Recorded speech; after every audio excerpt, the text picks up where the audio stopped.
Neue Saison, neues Glück. Willkommen zum Start der zweiten Saison mit Preußen Münster. Jetzt das Abenteuer Bundesliga. Ich bin sehr, sehr gespannt. Wir starten heute rein beim Auswärtsspiel oder mit einem Auswärtsspiel beim 1. FC Köln mit Aufsteiger. Also, ich sehe uns da in keiner schlechten Position heute das erste Spiel zu gewinnen. Bevor wir das aber machen, schauen wir kurz in den Kader rein, was sich alles getan hat und dann geht sofort los. Dazu gehen wir einmal auf unseren Verein und ihr seht schon, ein paar Leute haben den Verein verstärkt. Einige haben auch den Verein leider verlassen. Fangen wir an mit Santiago Castaneda vom SC Paderborn, 1,8 Millionen. Der hat ein gutes Potenzial fürs Mittelfeld, soll so ein bisschen Hendricks ersetzen mit Remberg zusammen. Ich bin sehr, sehr gespannt. Das war auch unter anderem ein Vorschlag aus der Community. Großen Dank dafür. Der nächste, der ebenfalls ein Vorschlag aus der Community war, ist der Franzose Ryan Philippe von Eintracht Braunschweig. Die sind ja abgestiegen, glaube ich, 2,2 Millionen. Hat auch ein gutes Potenzial bis 78 oder 79. Das ist unser neuer Stürmer, Fridjonsson und vor allem Hikimoglu, den ich halt ranführen möchte. Der wird dann auf der Bank sein. Dann habe ich für die linke Seite einen mutigen Transfer, Almogera Kaba. Habt ihr vielleicht schon in der Bundesliga gesehen, das ist derjenige, der sich gegen Augsburg die gelb-rote Karte geholt hat. 1,9 Millionen, hat auch ein großes Potenzial. Ich musste halt auch so ein bisschen auf den Preis gucken, ne? Viel oder große Transfererlöse kann ich nicht machen, weil so viel Geld hatte ich auch nicht zur Verfügung. Deswegen, ich musste ein bisschen tricksen, hier und da mal eine Leihe. Wen wir natürlich verloren haben, was aber auch klar war, ist Kaspar Janda. Ja, an Hull City. Da freut sich der ehemalige Hamburg-Trainer Walter. Der ist ja da bei Hull City. 4,6 Millionen, das ist für Preußen Münster, ist das ein Segen. Ein Goldsegen, Goldregen, Geldregen, wie man das auch nennen möchte. Dann Linksverteidiger oder linker Mittelfeldspieler Darling Yongwa aus den USA von den Seattle Sounders, 5,9 Millionen. Ich glaube, das war der teuerste Transfer, den ich getätigt habe. Dann dazu noch Christian Listes, den ich geliehen habe von der Eintracht. Dann ein weiterer Spieler, den ich geliehen habe, ist Paul Wanner von den Bayern. Der aber mit gleichzeitiger Kaufoption oder Kaufpflicht nach einem Jahr wird natürlich ein bisschen teurer, wenn er bei uns eine gute Entwicklung nimmt. Aber ich habe gedacht, da muss ich zuschlagen. Und ein Abgang, aber auch nur eine Leihe zu Darmstadt. Iñaki Kovalenko, das ist einer unserer Jugendspieler. Ich zeige euch jetzt mal die erste Elf und da werdet ihr auch sehen, dass es unter anderem ein Jugendspieler geschafft hat, Kevin Behrens, vom Thron zu stoßen und die neue Nummer 1 zu werden. Das System ist das gleiche geblieben, 4-2-3-1, aber natürlich mit ein bisschen mehr Qualität. Das geht alleine schon hinter dem Tor los. Sina Moy. Ich habe ja gesagt, es wäre ein Traum, wenn ich irgendwie jetzt den nächsten Messi oder so von den Salomoninseln zum Beispiel kriege oder irgendwo aus dem ozeanischen Bereich. Und es hat tatsächlich geklappt. Also Sina Moy hat eine 67, der ist 17. Behrens ist, gucken wir gerade nochmal drauf, der ist 28 und hat eine 67. Also ist für mich ganz klar, auch ein bisschen riskant, Sina Moy, die neue Nummer 1, ist auch nicht ganz so klein. 1,92, hat die Rolle Torhüter Profi Plus. Ich lasse mich überraschen. Behrens ist dafür auf die Bank. Ja, die Bank sieht auch gar nicht so schlecht aus für die erste Liga. Wir haben Grodowski da, der jetzt halt leider auf der Bank sitzen muss. Wir haben Fridjonsson, wir haben Hikimoglu auch noch auf der Bank.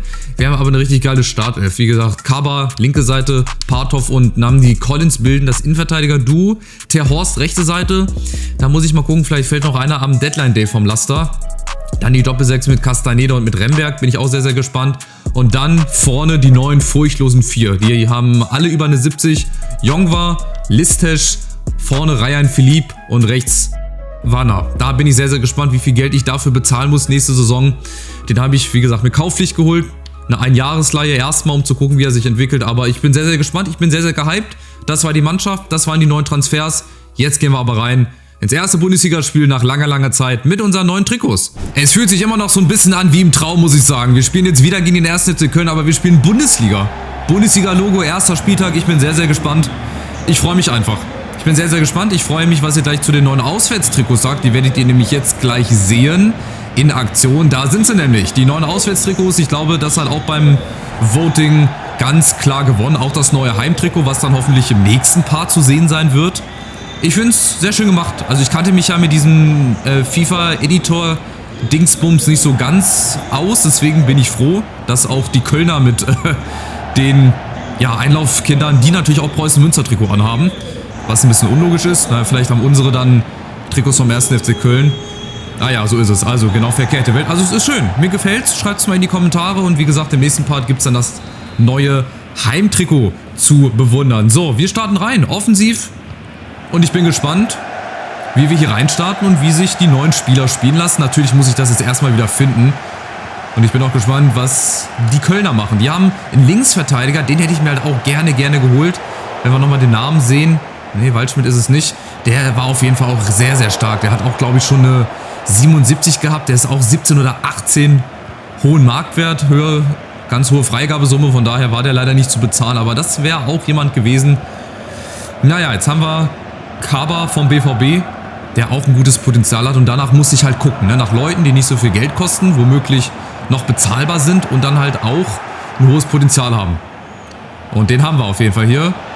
Paul Wanner, der auf jeden Fall noch Bundesliga spielt. Ja, Heidenheim ist ja abgestiegen, da hat Paul Wanner gespielt, aber er spielt weiterhin Bundesliga. Und Remberg, das ist unser Held. Der Held der Relegation. Der hat uns in die erste Liga geschossen mit seinem Schuss vor der Verlängerung. Da bin ich dann sehr, sehr gespannt. Listisch mit der ersten Chance, mit dem ersten Schuss. Der von der Eintracht, wie gesagt, der auch in Wirklichkeit nicht so zum Zuge bislang kommt, der eher in der U21 eingesetzt wird, beziehungsweise U23 in der zweiten Mannschaft, aber der auch ein gutes Potenzial hier in-game hat. Ja, und ich habe den jetzt auch erstmal geliehen, ohne Kaufpflicht. Da muss ich dann gucken, wenn ich noch eine dritte Saison machen werde oder sollte. Das wird aber erst am Ende der Saison entschieden, da sage ich dann auch nochmal was, da werde ich wieder eine Umfrage starten. Jetzt genießen wir erstmal, jetzt haben wir den ersten Spieltag und ich bin natürlich auf unseren neuen Keeper gespannt, Sina Moy. Also wir haben jetzt jemanden, ja, aus Ozeanien bei uns hinten im Tor. Behrens dafür auf der Bank. Ich bin sehr, sehr gespannt. Und ich finde die neuen Trikots, um da nochmal kurz drauf zu sprechen zu kommen, die haben irgendwas. Also ich finde sie ganz nice. Vom Verlauf her, vom Design her ist genau das, was ich mir so vorgestellt habe. Von daher vielen Dank an denjenigen, der das erstellt hat. Und natürlich auch vielen Dank an euch, dass ihr zahlreich an der Umfrage teilgenommen habt. Weil ihr hattet letztendlich da die Entscheidung auf eurer Seite, auch was das Heimtrikot betrifft. Das gucken wir uns dann im nächsten Part mal an. So, schauen wir mal, was hier geht. Wanner, Ter Horst. Castaneda hat auch halt ein 77er Potenzial vom SC Paderborn. Der macht das, glaube ich, neben Remberg ganz gut. Da kommt schon mal die erste gute Flanke und Wanner, der kann sich da nicht durchsetzen gegen, jetzt habe ich den Namen schon wieder vergessen, Neumann oder so. Also ist auch ein richtiger Freak eigentlich mit seinen jungen Jahren schon. Wäre bei uns gut aufgehoben, wenn er halt 20 Millionen weniger gekostet hätte oder 30 Millionen weniger. Aber solche Talente musst du halt frühzeitig auch finden. Da ist er, der Neumann. Den hätte ich gerne gehabt. Der läuft uns hier die linke Seite total platt. Da behindern sie sich gegenseitig. Castaneda ist da, aber Sina Moy. Den ersten Ball, den er halten muss in der Bundesliga. 10.000 Kilometer weg von der Heimat. Da guckt jetzt ganz Solomon Island. Sitzen jetzt vorm Fernseher und schauen ihm zu. Wird auch der neue Nationalkeeper wahrscheinlich. Viel bessere Spieler haben sie nicht. Und wir haben Wanner und wir haben Ter Horst, der immer noch seine Leistung natürlich bringt. Und Ryan Philippe. Der, muss ich sagen, war bei mir auch so ein bisschen unter dem Radar. Also ich hatte den ein, zwei Mal in Realität beobachtet oder halt auch in den Highlights mir angeguckt. Der ist schnell, hat einen guten linken Fuß, guten Abschluss und das ist wirklich ein Gewinn für Braunschweig. Der kam aus Frankreich, aus der zweiten Liga und macht jetzt eigentlich einen ganz guten Job, genauso wie Jongwa. Und wir haben unser erstes Bundesliga-Tor nach langer, langer Zeit für Preußen Münster und es ist Jongwa. Der Neuzugang von den Seattle Sounders aus den USA. Da hatte ich auch noch ein 17-jähriges Linksverteidiger-Talent von Real Salt Lake. Boah, der passt aber genau in den Knick.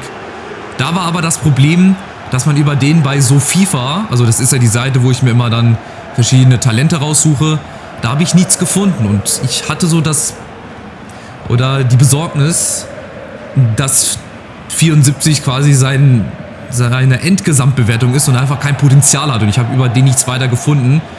Deswegen war das mir so ein bisschen riskant, ihn zu verpflichten.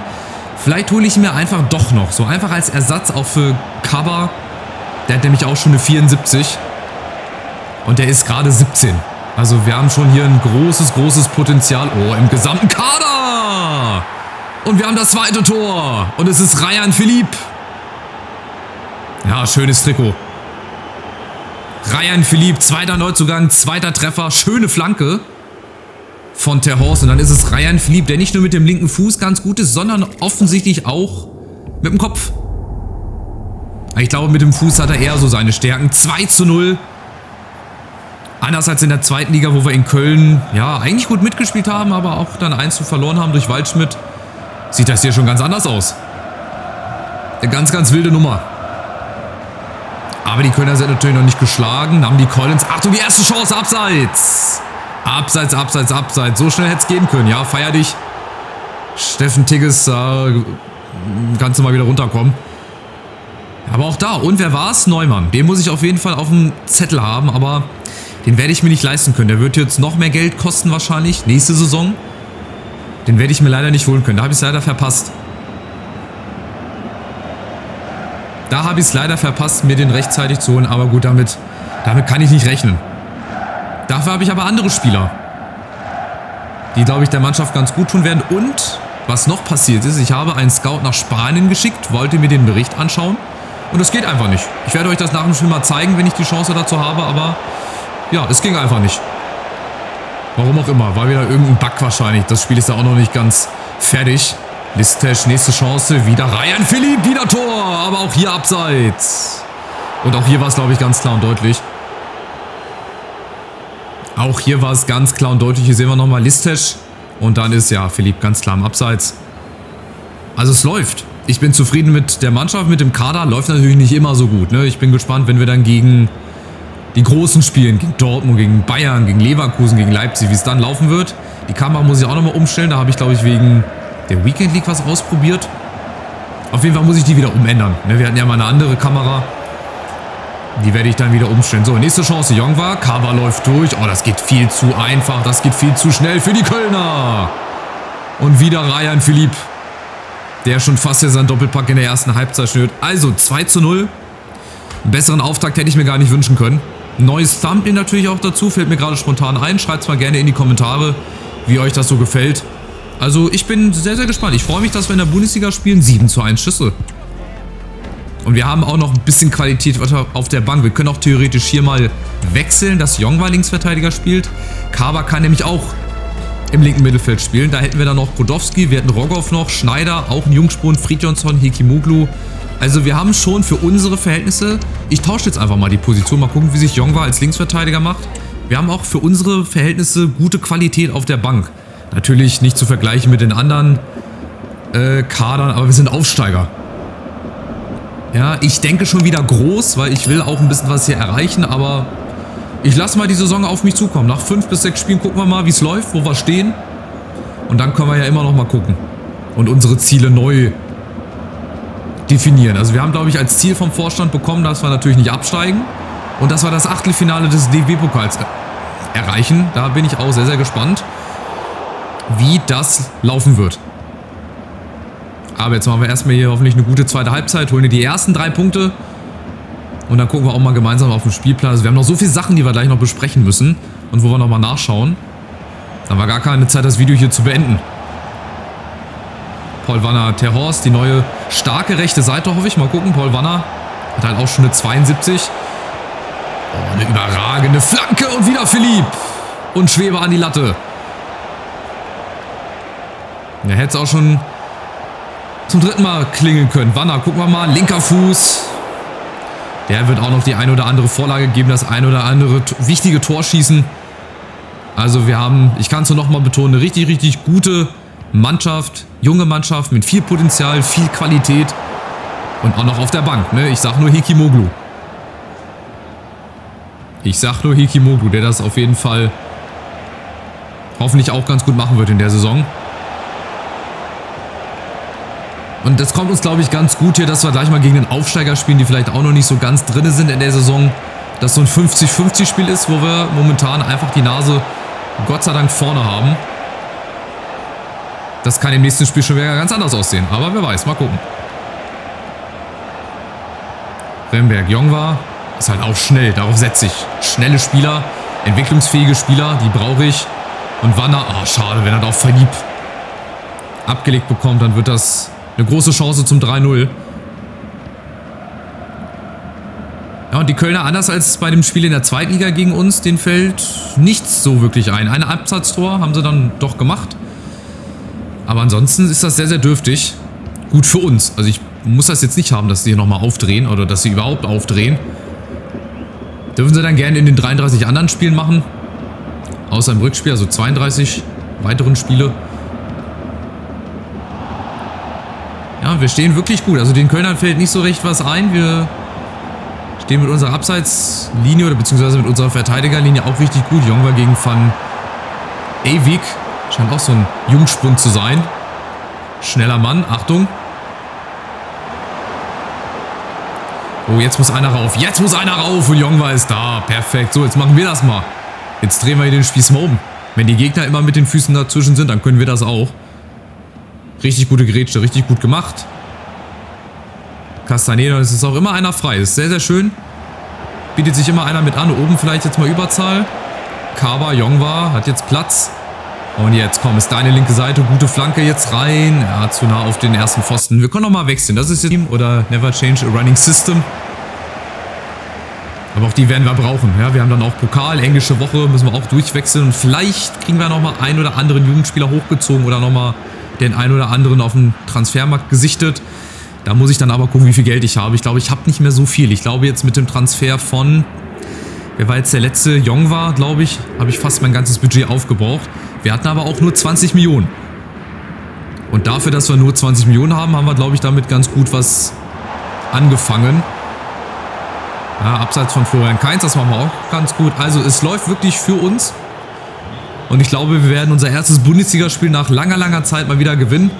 Wie gesagt, Preußen Münster, Gründungsmitglied, wird hier in-game 2026 120 Jahre alt. Dafür gibt es dann nochmal extra für das Spiel, je nachdem, ich muss nochmal aufs genaue Datum raufschauen, aber da gibt es dann auch ein Sondertrikot, was auch schon fertig ist. Und da bin ich dann gespannt, was ihr dazu sagen werdet. Aber da müsst ihr euch noch bis zur Rückrunde gedulden. Ist nämlich erst 2026 soweit. Jetzt haben wir erst nochmal Jongwa, der das hier ganz unaufgeregt macht. Schneider, okay, jetzt fehlt er hinten. Jetzt werde ich nochmal von offensiv auf Standard gehen. Jetzt kommt aber nochmal Thielmann, der hat sich nochmal was vorgenommen gegen Jongwa. Das kannst du nicht machen. Und dann die Collins kommt nicht hin. Und Sinamoy.